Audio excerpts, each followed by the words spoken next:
Hi everyone, welcome to smart investor. मैं हूं आपके साथ चारू गर्ग। आज मैं आपको बताऊंगी financial planning for your children. बच्चों के लिए फाइनेंशियल प्लानिंग कैसे करें, क्यों ज़रूरी है बच्चों के लिए फाइनेंसेस को प्लान करना और कैसे आप ये स्टेप्स फॉलो करके फाइनेंशियल प्लानिंग कर सकते हैं अपने बच्चों के लिए। आइए शुरुआत करते हैं। शुरुआत करने से पहले मेरा ये वीडियो पसंद आए तो प्लीज़ इसको बहुत सारे लाइक्स दे दीजिएगा, चैनल को ज़रूर सब्सक्राइब कर लीजिएगा सो दैट मैं कोई भी जो वीडियो डालती हूँ आपसे मिस ना हो। So please subscribe to smart Investor. Let's get this started.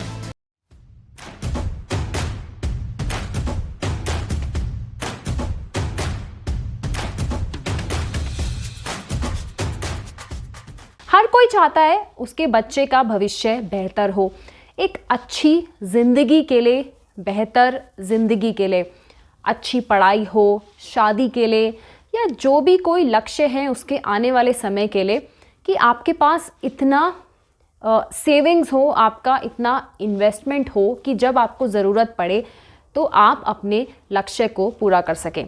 तो आइए जानते हैं वो कुछ स्टेप्स कि कैसे आप स्टेप्स फॉलो कर सकते हैं और कैसे आप फाइनेंसेस को बहुत वाइजली, सिक्योरली आप प्लान कर सकते हैं अपने बच्चे के भविष्य के लिए। सबसे पहली ज़रूरी चीज़, कोई भी इन्वेस्टमेंट करते समय आपको इन्फ्लेशन का को ज़रूर ध्यान में रखना है, क्योंकि कोई भी आप इन्वेस्टमेंट कर रहे हैं, आपका गोल क्या है, उसमें आपको इन्वेस्ट करने से पहले आप इन्फ्लेशन को ज़रूर ध्यान में दें। एक आपको एग्जाम्पल के तौर पे समझाती हूँ।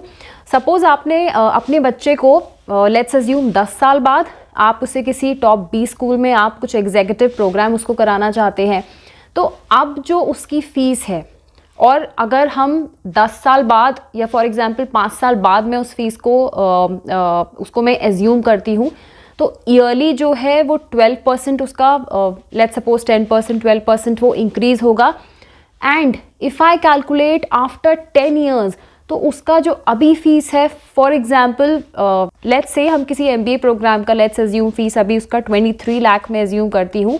If I calculate that fees after 10 years कि मुझे 10 साल बाद मेरे को कितना कॉस्ट लगेगा, so that will be around 12% के हिसाब से 64 lakhs. That is just an example. तो उसके अकॉर्डिंग उस चीज़ को आपको ध्यान में रखना है, क्योंकि अभी जिस चीज़ का वैल्यू इतना है वो आफ्टर 5 ईयर्स, आफ्टर 10 ईयर्स वो that will be many fold. Point number 2 comes, start investing early as possible. ये ज़रूरी नहीं कि बच्चा जब 5 साल का या 10 साल का या 15 साल का हो जाए तब हम सोचें कि क्या अब हम इन्वेस्टमेंट करें, ये बिल्कुल ज़रूरी नहीं। जैसे ही योर चाइल्ड टेक्स बर्थ तभी से आप इन्वेस्टमेंट स्टार्ट करिए एज सून एज पॉसिबल, क्योंकि तब आपके पास एक टाइम होगा कि आप करेक्शन कर सकते हैं, आपको सोचने का टाइम मिल सके कि जहाँ पर आपको बदलाव करना है आप अपने इन्वेस्टिंग डिसीजंस जो हैं वो करेक्टली ले सके। So it is very important जितनी जल्दी आप शुरुआत करें। Point number 3, invest according to child's short term या लॉन्ग टर्म गोल्स हैं। गोल्स को पहचानते हुए आप इन्वेस्टमेंट करिए। अगर फॉर एग्जांपल आपका शॉर्ट टर्म गोल है, फॉर एग्जांपल अगर आपके बच्चे के आपको स्कूल फीस के लिए आपको एक राशि जमा करनी है 1 साल बाद, 2 साल बाद, आपका बच्चा जब स्कूल जाएगा तब आपको इतनी रकम देनी है, तो आप शॉर्ट टर्म के लिए आप जो सरप्लस फंड्स हैं अपने वो आप लिक्विड एसेट्स में आप इन्वेस्ट कर सकते हैं। फॉर एग्जांपल FDs हो गए, डेट फंड्स में हो गए, जो कि रिलेटिवली लेस रिस्की होते हैं।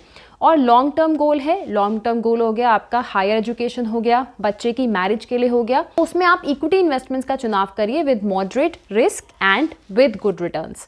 पॉइंट नंबर 4, अपनी इन्वेस्टमेंट में इंश्योरेंस को ज़रूर शामिल करिए। पहले भी मैंने इंश्योरेंस पे वीडियो बनाई है। इंश्योरेंस कवर आप ज़रूर लें। आप फैमिली फ्लोटर प्लान्स ले सकते हैं जिसमें पूरी फैमिली को कवर मिलता है, एक पूरा बैकअप होता है कोई भी अनफॉर्चुनेट इंसिडेंट्स या इवेंट के लिए। सो insurance is must along with investment. कुछ मैं अभी प्लान्स और कुछ फंड्स बताऊंगी जो आप अपने बच्चे के लिए ले सकते हैं। Last but not the least point, educate financial literacy at a young as.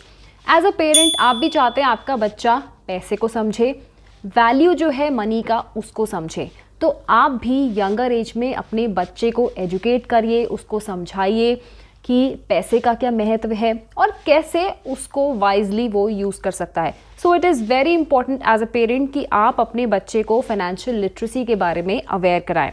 आइए एक बार उन पे नज़र डालते हैं। बताती हूँ आपको कुछ टॉप म्यूचुअल चिल्ड्रन फंड्स जिनको आप देख सकते हैं। अपनी रिसर्च के अकॉर्डिंग आप उसमें इन्वेस्ट कर सकते हैं, क्योंकि बीते कुछ साल में इनका प्रदर्शन अच्छा रहा है, अच्छा रेट इन्होंने दिया है।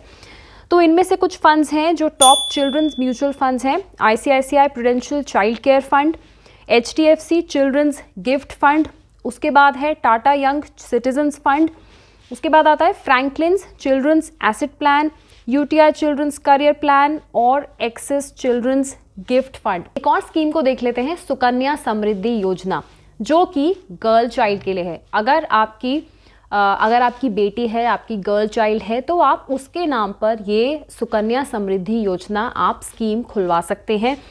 आप कहेंगे तो मैं इस पर एक अलग से एक डिटेल वीडियो बना दूंगी। अभी थोड़ा सा देख लेते हैं स्कीम में क्या है। इस स्कीम में आपको मिनिमम डिपॉजिट 250 रुपये से आप डाल सकते हैं, मैक्सिमम डिपॉजिट 1.5 लाख तक in a financial year. Interest rate है इसमें 7.60% पर एनम। मेच्योरिटी अमाउंट जो है वो depends on the invested amount, and साथ ही जो मेच्योरिटी पीरियड है दैट इज 21 ईयर्स और till the girl is married after attaining the age of 18 years. इसमें जो है आपको इनकम टैक्स का भी आपको बेनिफिट मिलता है under section 80C of the income tax act 1961। Tax benefit आपको अप टू 1.5 लाख तक का इसमें मिलेगा for contributions made towards this. Once duration जो अकाउंट का जब खत्म हो जाएगा, so the entire amount that is available in the account including the interest can be withdrawn by the girl child. तो इसमें भी अगर आपकी बेटी है, अगर आपकी गर्ल चाइल्ड है, तो इस योजना में भी आप इन्वेस्ट कर सकते हैं। तो आज इस वीडियो में इतना ही। मेरा ये वीडियो पसंद आया तो प्लीज़ इसको लाइक कर दीजिएगा। कोई भी आप क्वेरी पूछना चाहते हैं मुझे कमेंट बॉक्स में बताइएगा। फिर से किसी इंटरेस्टिंग टॉपिक पर मैं बात करूंगी नेक्स्ट वीडियो में। Till then take care, bye bye.